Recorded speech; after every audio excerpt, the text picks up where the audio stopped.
Hey everyone, thanks as always for tuning in. We're going to look at an offering from a smaller company that I've covered once before, but this company doesn't really get a whole lot of airtime or press. And we're going to look at the GOAT 2 or GOAT version 2 from Ohlone Knives. So who's behind Ohlone Knives? That's Derek Costa. He's been making knives for about 7 years, fixed blades, folders, various things, doing more folders as of late. And he's contracted with various OEM manufacturers to bring out kind of production level knives. So I did cover the GOAT version 1 a while back, and again we're looking at the kind of GOAT 2 or version 2 that has just come out more recently. Now the primary difference, there's a few subtle kind of design differences. Well, inlays are different of course, but the main difference is this was produced by Tuya Knives out of China, and this new version is produced by Rayot Knives out of China. So quality, fit, and finish, there are quite a few things that are a lot better. Just as kind of a fun background piece of information, when Derek got the first run from Tuya, he actually had to reject about 15% of them just due to quality and fit and finish issues. He didn't let anything out the door that wasn't perfect, but that was kind of the rejection rate on his quality control. The ones that have come in from Rayot recently, he didn't reject a single one, so it went from a 15% rejection rate to 0 in terms of rejection. Just, I don't know, I think that's fun background information. So let's go ahead and get into it, show you guys what this one is all about. First, let me tell you about some of the different options that are available. This particular one is done in this Ivory G10. I believe this version is sold out, but he does have two versions that are available directly through him. One with orange G10, the other has red G10, and then the handle's coated black. And then with his dealer, Urban EDC Supply, that dealer has ones with the clear kind of jade color G10 inlays, or just kind of a forest green G10 inlay. So, you know, you can go to Urban EDC Supply for those two versions, or you can contact Derek directly for the two versions that I just mentioned.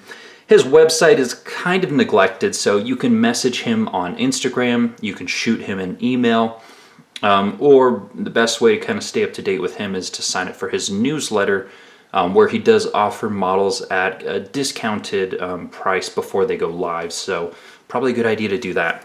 All right, let's get into it here. Specs, size comparisons, all that good stuff. We have the Kershaw Dividend here, and then right below it we have the Civivi Elementum. So size-wise, right in line with the Civivi. A little bit smaller than the Dividend. So blade length of 3 inches, handle length 4 inches, 7 overall. Does weigh in at 2.9 ounces on my scale. Blade stock is 118 thousandths thick, and then thickness behind the edge is 25 thousandths thick. So thinner blade stock than like the Para Military 2, but same thickness behind the edge. You know, pretty good slicer overall. It is a flipper. It is a frame lock. It does have a stainless steel lock insert, 3D mill titanium clip, G10 backspacer, ceramic bearing, ceramic detent, all the goodies. Price $270. Again, either through his dealer or from him directly. So hopefully that's pretty much everything on the specs. One last size comparison against a Paramilitary 2. Significantly smaller, although, I mean, to be honest, the cutting edge is pretty dang close, which is why I don't necessarily love the Para 2, although it is a fan favorite in our community. So, all right. So what does this knife do really well? Let's look at the pros and cons associated with this knife. Actually, let's do some macro shots real quick.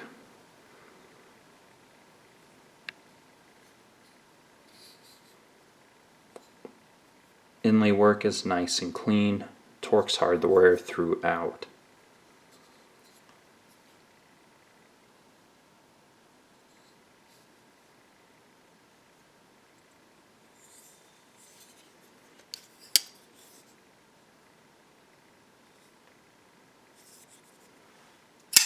All right, so what does this knife do well? In terms of pros, you know, one thing that Derek does really well is just produce these kind of really interesting options that are great everyday carry knives. You know, with a 3-point-inch blade and a 4-inch handle, you know, lightweight, attractive design, some nice inlays. It's just a good size, it's a good weight, it's kind of one of those perfect everyday carry options. And he seems to do that consistently, really kind of stay within the realm of, you know what, maybe 3 to 3.5 at most, you know, lightweight, thinner, great slicers. He does that consistently, and I think he does a really good job on it. So just produces some really solid everyday carry options. Size is great, blade to handle ratio is in good range, weight is excellent, fit and finish is excellent, action is excellent, pocket clip is excellent. So again, all those things are conducive to a nice everyday carry. Inlay work, again, is very nicely done, and it's on both sides, so that's certainly a plus. Whereas a lot of knives, you know, just do one side only.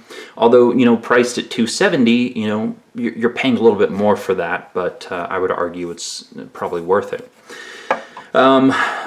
Again, blade is thinner. Rayot does a really good belt satin finish. I think they just do a really good job with it. So, I mean, those are all the pros. As far as any cons go, I guess the one noticeable one is that the kind of the point of balance is a little bit further behind the pivot. It's not, you know, it's not right behind the pivot where it would be, you know, more ideal. So, you know, point of balance is a little bit further back. And then I guess the other con, and again, this is more of a nitpick thing, is that on the first version, from a visual balance standpoint, kind of the width from handle to blade on this one is pretty much the same throughout, which from a visual balance looks amazing. On the Rayot version here, they actually widened the handle a little bit and kind of shrunk the blade a little bit, so it doesn't have the same degree of visual balance. Again, that's really nitpicky, and it's something that, you know, I really look for in knives, or something that I really appreciate in knives, I guess you could say. Now, again, that's the con. The pro of that, if you're looking at these two versions, is the sharpened edge is pretty far underneath that handle. You're not going to get anywhere near it. This one, where the two are a lot closer, you know, you're going to get a little bit closer to that edge, although I've never cut myself on this one, but again, from a, I don't know, a talking point, there's something. So yeah, so let me show you guys again the action one more time on this one. Just kind of, let's take a look at it. Again, really nice action. Just so many things just really well done. So in summation, I think Derek's a great guy. I've talked to him for quite a long time now. He produces some really cool options that are kind of under the radar. And you never really know when he's going to drop something new, and, you know, sometimes the various versions sell out. So he's someone that I think you should follow and kind of keep your eye on, see if something pops up that you might be interested in. Again, you can follow him on Instagram, or I'd recommend signing up for his newsletter so that I guess you stay up to date on his various drops. And I'll leave links down below to his Instagram, his website, and the newsletter, so hopefully it's easier for you guys to find. But yeah, cool option, great everyday carry. It's one that I've certainly been enjoying. Love the version 1, and you know, even happier to see a new version with better fit and finish from Rayot coming out. So we'll go ahead and leave it there. Comments and questions, let me know. You can also follow me daily on Instagram, also EpicSnuggleBunny.